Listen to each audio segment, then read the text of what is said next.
বাকনির জন্মদিনের উপলক্ষে একটা কেকের জন্য গেলাম ঈদগাঁও বাজারে। দেখে একটা কেক নিয়ে ফেললাম বাকনির জন্য। হে এভরিওয়ান, আসসালামু আলাইকুম। আশা করতেছি সবাই ভালো আছেন। আমি আল্লাহর রহমতে ভালো আছি।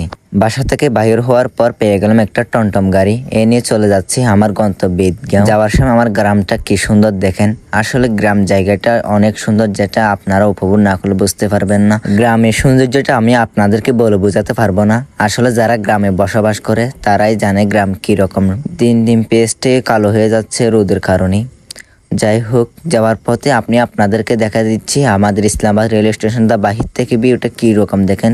অনেক সুন্দর একটা বাহির থেকে ভিউ উপভোগ করতে পারবেন। এই ইসলামাবাদ রেল স্টেশনটা অনেক সুন্দর করে তৈরি করছে। তারপরেও ইসলামাবাদ রেল স্টেশনটা উদ্বোধন করে নাই। জানি না কখন এই রেল স্টেশনটা চালু করবে। এই আশা নিয়ে আমি বসে আছি। অনেক শখ আছে আমার ট্রেনে চড়ার। এই আশাটা পূরণ হয় নাকি জানি না।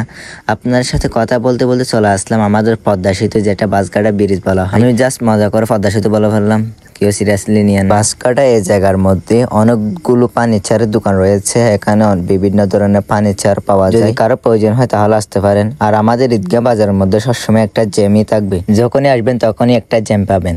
যদি সামনে ঈদগাঁওর মধ্যে উন্নতি করে তাহলে আমাদের ঈদগাঁওর মধ্যে জ্যামটা কমে যাবে, এটা আমি আশা করি। আসলে আমাদের ঈদগাঁও বাজারটা অনেক বড় একটা বাজার, যেখানে নানা ধরনের জিনিসপত্র পাওয়া যায়। যেমন বলতে গেলে আমাদের কক্সবাজার যাওয়া লাগে না, ঈদগাঁওর মধ্যে সবকিছু পাই। বাকনির জন্য কেক নেওয়ার জন্য আমি চলে আসছি দোকানের কাছাকাছি। আর এখানে দেখেন একটা জ্যাম পাবেন, বা এখানে ঈদগাঁওর মধ্যে জ্যামের অভাব নাই। সামনে যে দোকানটা মধুবন দেখতে পাচ্ছেন, এই দোকান থেকে আমি কিন্তু কেক নিব। আমি যে কোনো কেকের প্রয়োজন হলে এই দোকান থেকে নিই। তো আমি ঢুকে কেকগুলো দেখতেছি কোনটা পছন্দ হয়। কেকগুলো ছবি তুলে মামাতো বোনের কাছে পাঠিয়ে দিলাম, দেখ কোনটা পছন্দ হয়। তারপর ও একটা পছন্দ করে একটা পিক দিল। তো আমি এই কেকটা নিয়ে নিলাম। কেকটা নেওয়ার পর হ্যাপি বার্থডে, বাগ্নির জন্মদিনের তারিখ আর বাগ্নির নামটা কেকের মধ্যে লিখে নিয়ে নিচ্ছি এই ভাইয়ের কাছ থেকে।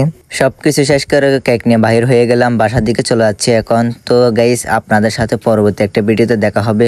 আমি আপনাদের ভালোবাসার কারণে একটা পেজ করছি, আমার পেজটা সবাই ফলো করে দেবেন। আমি পেজটা ক্যাপশনে মেনশন দিয়ে দিব। আপনারা সবাই গিয়ে আমার পেজ থেকে ঘুরে আসবেন, ভালো লাগলে ফলো করে দিবেন। তো সবাই সুস্থ থাকবেন, ভালো থাকবেন। আসসালামু আলাইকুম ওয়া রাহমাতুল্লাহি ওয়া বারাকাতুহু।